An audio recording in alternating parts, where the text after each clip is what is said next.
Welcome to the McCombs Wellness Collective podcast, where we aim to improve overall health and wellness of the UT McCombs MBA community through promoting healthy habits and sharing personal wellness stories. Many stressors can emerge during an MBA, and we hope that this podcast will help you prioritize your health during your time at McCombs and onward through the rest of your life.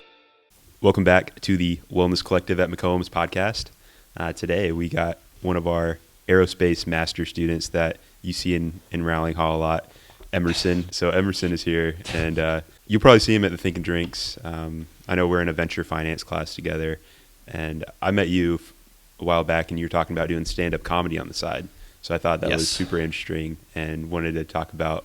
I think it's important for wellness to make sure you're doing your passions and not just not let the stress of life or not let life be a burden, but something you enjoy. So going after definitely. And getting after those things. So I'm super happy to have you on the podcast. Thanks for coming out. Yeah, no worries. Thanhanks for having me, man. So I want to give a background first for like people that may not have met you. So what are you doing here at UT, and what are your plans at McCombs?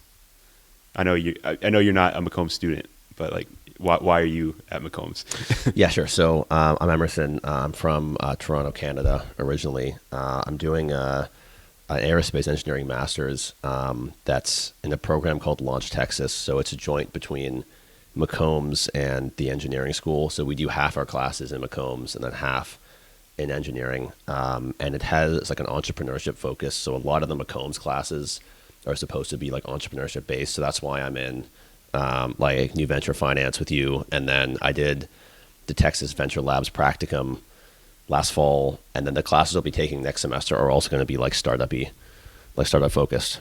And then for the comedy piece, I've been doing stand up for 2.5 years in New York. When I lived there, I started, and then I continued here. And luckily Austin has a very, very cool stand up scene. There's been explosive growth in it since COVID. Joe Rogan opened a club called the Comedy Mothership, which I think some people have been to. Right on 6th Street, on 6th Street. So that club, and then a lot of people followed him, and a lot of new comedy stars have been born performing there and doing like shows like around there. Yeah. That's terrifying for a lot of people, because like stand up is public speaking. You're going out there in front of a crowd, having to. It's funny you said too. It's that like it has to do with wellness, because like it does, but also like I think a lot of comedians are like kind of like vacillate between like depression and like happiness, because you have so many like highs and lows. No, definitely, and they probably need it more than anyone else just to be reminded. But I hear that a lot. Do you have any theories, or why do you think depression like is common in the stand-up community? Oh, I mean, just because like you can have the exact same jokes and they can do really well somewhere, and other times you can bomb, and like there's like a madness to it that you have to kind of like embrace and have fun with. I think if you take that part of it too seriously, or you get too like caught up in what people think about you, then it becomes hard, because like you can have a period where you're doing really well and like your jokes are all landing really well, and then sometimes like you'll go in front of audiences that just for whatever reason like don't respond as well to your jokes, even though like I've done shows where like there's been jokes I've worked on that I know have worked in other places, and I'll do them in front of a crowd and like none of them will work, and like sometimes like your delivery was off, or like I don't know, my demeanor was different, or sometimes it's just like the crowd's like preferences are different. So, but it's hard not to take that like personally. Well, so I'm saying like the joke among comedians is like that like people will get depressed doing it sometimes, because if you take it seriously, then it can affect you. But you have to just like not care about that part and just like trust that if most of your shows are going well, then like you're probably doing well. But I don't know. I think that mentality of like you have to kind of like roll with the punches and like persevere through things. I think that applies to a lot of different things. Like I think in business that definitely applies, where like yeah, I don't know. Like you can, like if yeah, you can have like the same pitch to multiple VCs, and some of them will accept it and some of them won't. And the reason why the ones that don't accept it, like the reason why the ones who aren't accepting it, it could be you. It could be they could have something going on like internally that you have like you just like don't have any like a control over. So it's the same. I mean, obviously that's harder, but with audiences at comedy shows, I think there's some similarity there where like you don't know what, like they could be having a bad night and that's why they're not responding well. They could have not been drinking that much. Drinking usually helps. Yeah, second show But is the best show. Well, that's why like you have the later people. Like that's why the better people sometimes go on later, or that's why like bigger comedians will have people like open up for them because they're trying to get the crowd like Loosen up a little yeah, bit. yeah, loosened up and warmed up. Because when you first get in there, like they might be stiffer, they might not have been drinking as much. Yeah. That also means you but- guys have the hardest job if you're opening for one of those big guys. 'Cause Yeah, I mean, like relative to them, yeah. But I mean, so many comedians like kill for getting spots on like big, comedians at shows. Like everyone's trying to open for like Tim Dillon or like Joe Rogan or like any of those guys. Oh yeah, awesome you marketing. because the exposure is just like really good, and then you get like a big crowd. You'll get like they'll sell out a club of like 200, so you get like a 200 person or like a theater or like a arena of like 20,000. So Oh yeah, that'd be amazing. yeah. So like everyone wants to do that. I think you hit on something real important there, though, is that fear of failure is what just freezes people up and it prevents them from going out and doing things. So like you said in venture, if you're afraid that your business is going to fail, you're never going to start one. And you just kind of have to accept just because something fails doesn't mean it's not game over. Like you have your whole life ahead of you, and the people I feel like the ability to get back up and take it in stride is huge. Yeah, definitely. No, I think you definitely don't want to be like afraid of failure.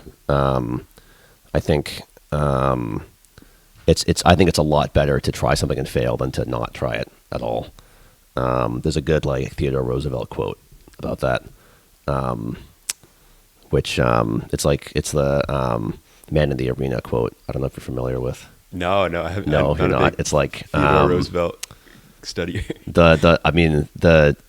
Basically it's basically like the man in the arena should get the credit. If you're trying to do something challenging, then it's not the critic of you that counts, but it's you if you're trying. And being someone who fails is better than, and the last part of it is like if you fail, that's better than being a cold and timid soul who knows neither victory nor defeat. Yeah, that's the worst. That'd be terrifying. Yeah, so you don't want to be the like cold and timid soul. I feel like that's Doesn't where know. most people end up, though. In general, that's probably the most likely scenario for a lot is just to kind of be comfortable where they're at. But who knows? Yeah, it's just maybe that's true. I don't know. I don't know the Being stats. pessimistic on that. But Yeah. do you remember your first time going out and doing stand up and what your thoughts were? Like, were you nervous? Scared to fail? You still get nervous. Like Yeah. I still get nervous. I get less nervous now. But it was like in New York. I had gotten surgery on my lung a couple of months before, and I really wanted to try like new things after that experience. Were you not working? Is that why? Were you like? No, I was working. I just started Oh. my job, and then like 2 months in, I had to get like lung surgery because my lung was it collapsed a lot spontaneously. Jeez. Yeah, that's not good. So I had to get lung surgery, and then out of that, I was like, I want to try some like new like adventurous things before I get back to a hospital like this. And one of them was stand up, and I don't know. I didn't really know, like, I had no idea about, like, what, like, open mics were, or, like, how you got into this. So I was looking on Facebook for, like, a new apartment, and there was one person who posted who was a comedian. So I went to meet with him, and then we talked for, like, an hour about, like, potentially living together and then also stand up. And I was like, I want try stand up, and he was like, oh great, here are a couple like good like mics you can do. And then in New York you had to pay to do open mics. It's kind of annoying. Austin you don't, and hopefully you won't ever have to. But I booked a spot on a mic like a week in advance, and then that was so I set like I was like, this day I'll try it. Did you have any material made at that point when you booked, or? Yeah, I did. I wrote down some things, and then most of them didn't work. And then the thing I thought was just like an aside worked, and I was like, oh, that's interesting. How many people were in the club? Like, what kind of club was it? So it was just like an open mic. It was an open mic with like other comedians. Okay. I think there were like 15 people there.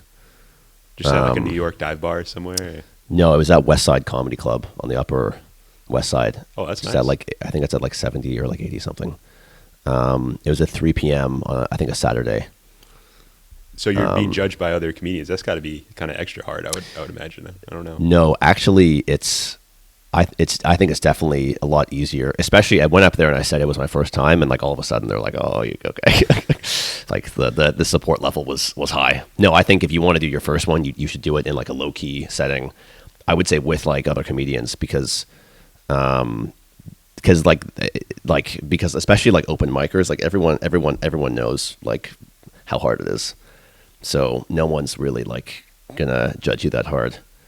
I do remember from that experience though, I was very nervous before, and then I got up there, and then within like 5 seconds I was like, this is like not that bad. I was like, this actually is like fine. How was after it was done? Was it a sense of relief, or how were you feeling once you stepped off the stage? Like euphoric, very euphoric. You want to get back up there and keep doing it? Yeah, that night. My second one was like that night. Wow. I went to another one because I was like, oh, and then the second one I like bombed really badly, and I was like, okay, this is actually harder than I thought. But no, I think honestly, if I had nothing land in the first one, I might have stopped, because I got that one thing, and then you hear people laugh at you, and you're like, oh, that's an interesting feeling. I was like, wow, this is like this is really cool that you can just like do this. I like that you're saying when you actually felt more comfortable doing it with a group of comedians, and you were rooming with a fellow comedian. And I think that translates to everything, having people that are in the foxhole with you, and, you know, doing the grind, and can have the shared common experiences, good and bad, and support. I didn't end up actually like living with him. Okay. We just like talked. That would have been a good idea. It would have been, and I actually like regret not doing that, because he had a very good spot in the West Village for like what is still, I think he's still there. He has like this like rent controlled apartment that's like really like, for like the West Village is like extremely cheap, and like a very, very good spot. I was in like a studio on the Upper East Side then, and it would like I would have had to like break my lease or something. So at the time I was like, this will be too hard to do, but I should have just like jumped. You probably would still be in New York right now. No, I think I would have like also like left eventually, because that was like pretty early in in my time there. So I want to touch on too, is stand up something you always thought about, or what kind of inspired you to do stand up? Thinking you had the collapsed lung, thinking like, oh man, that was scary. I want to do some cool things before, you know, I'm back in the hospital bed. But was there a childhood thought of being a stand up? Honestly, no, I don't know. There wasn't really. It was more like, I don't know. I think like it was something that like I had thought about doing for like a year or two. I think when I moved to New York has a lot of comedy. So I think I went to a couple like comedy clubs, and I was like, oh, this would be interesting to try. And then in COVID, I was just like, I moved to New York for a job, and like didn't know anyone there, and like had not a lot going on socially. So I was like, oh, this will be a way for me to get out and do something like besides just like work. But you weren't like the class clown in high school or anything like that? No, I wasn't really. It wasn't like a long standing like childhood dream. I think like I I don't know. I would talk to people, and like sometimes people would laugh, but like I think I could make people kind of laugh in conversation. So I was like, if I can do that, then maybe I can translate that to stand up. What you learn very quickly in stand up is the mediums are like very, very different. Like being funny in conversation is very different from when it's just you on the stage. Like you have to, when it's just you on stage, there's no like premises like for you to go off of. So in conversation, like there's a theme people are talking about, and you can just hit like punchlines. Maybe this doesn't make any sense, but you can hit punchlines off of what the group you're in is talking about. For stand up, you're making the whole premise yourself. Like you're setting the whole foundation on which you then hit like different punchlines.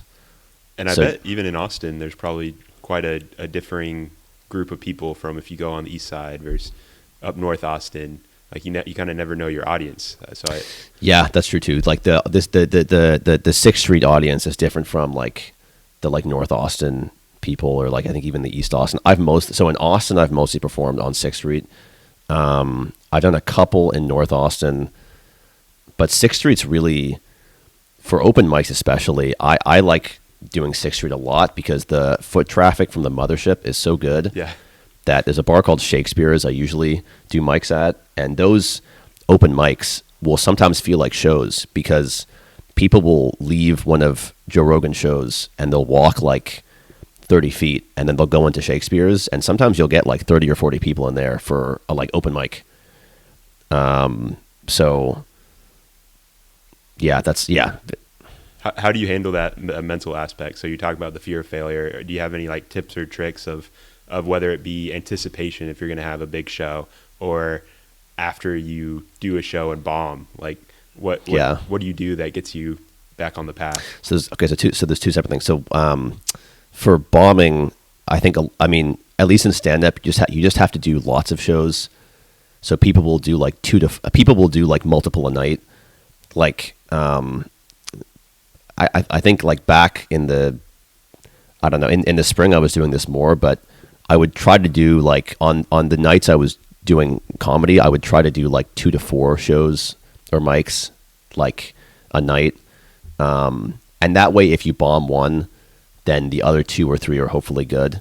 Like, cause if you just go out and do one and you come back home, then you're like sad.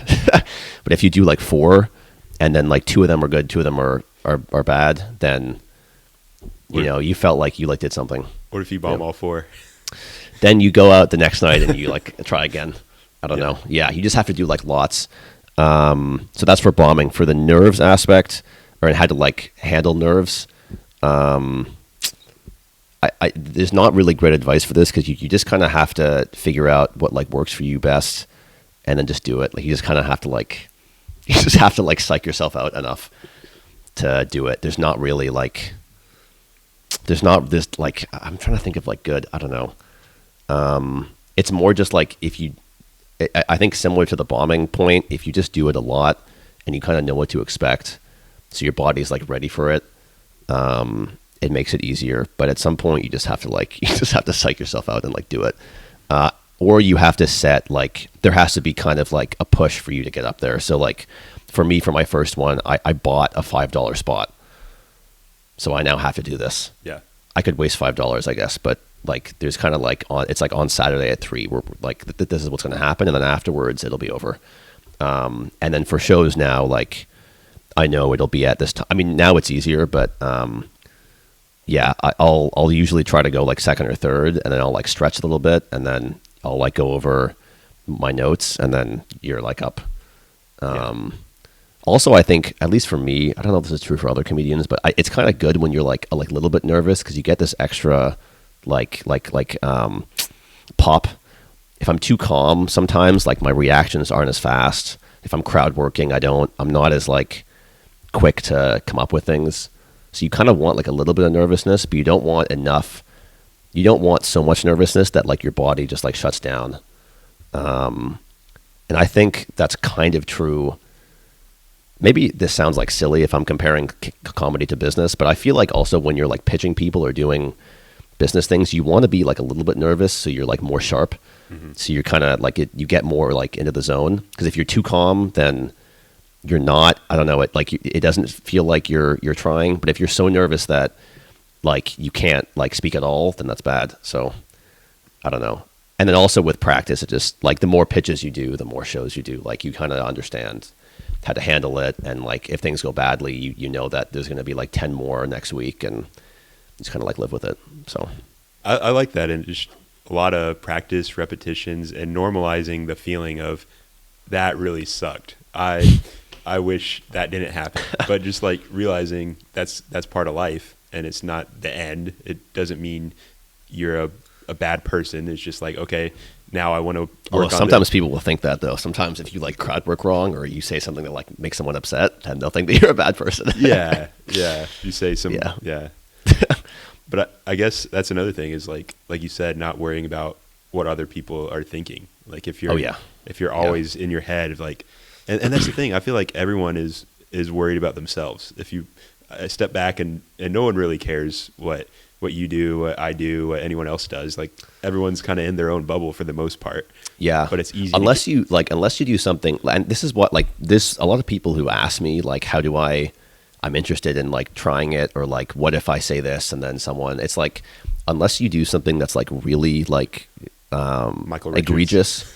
So I've seen, like, I feel like I shouldn't say it on this platform here, but I've seen people at mics do things that are like notable. We'll say they're notable. Yeah.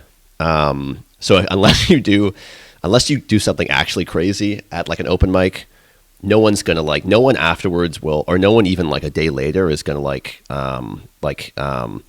recall you, because at mics, like some people are good, some people are awful. If you do badly at an open mic, you'll just be one of the 5 or 10 people who did badly, and then the people who are watching it will see another show the next day, and then or that day even, and you'll be like, you know what I mean? Like you're not gonna be like present in people's minds for that long. Yeah. Unless you do something like really crazy. There's a couple things I've seen that have been like, oh, that was kind of nuts that this person did. We'll have to ask Emerson at the next Think and Drink. Give us his comedy stories. Yeah, I can tell you. I don't know if I should repeat on here, but I've seen a couple of things where like I've been like, oh man, and then I don't know. I've seen a couple of things where I've been like, this is kind of nuts. I did want to close it out on the last question of for business people in McCombs, would you recommend them trying out stand-up comedy or maybe even improv classes just to like get out of their comfort zone? It depends completely on like what you want to do. Like it's hard for me to, I don't know. I think for public speaking, it's useful because you get used to like having a microphone in your face and having a light and like having to handle a like crowd. So there's a skill you can build like with that. But it just, I don't know, it depends if you like want to do that. I think I would say if you want to try it, you should definitely try it. I think for a lot of these things, like they're not, especially things that like don't involve like your like physical body. Mm-hmm. So like, for example, fighting would not be one of these things, or doing like combat sports, but things where your physical body is not in harm's way. So things like comedy where it's just your mind and like there's no actual risk to you. Yeah. You should just try it and see. A lot of things in that category I think are not as scary as people might think they are.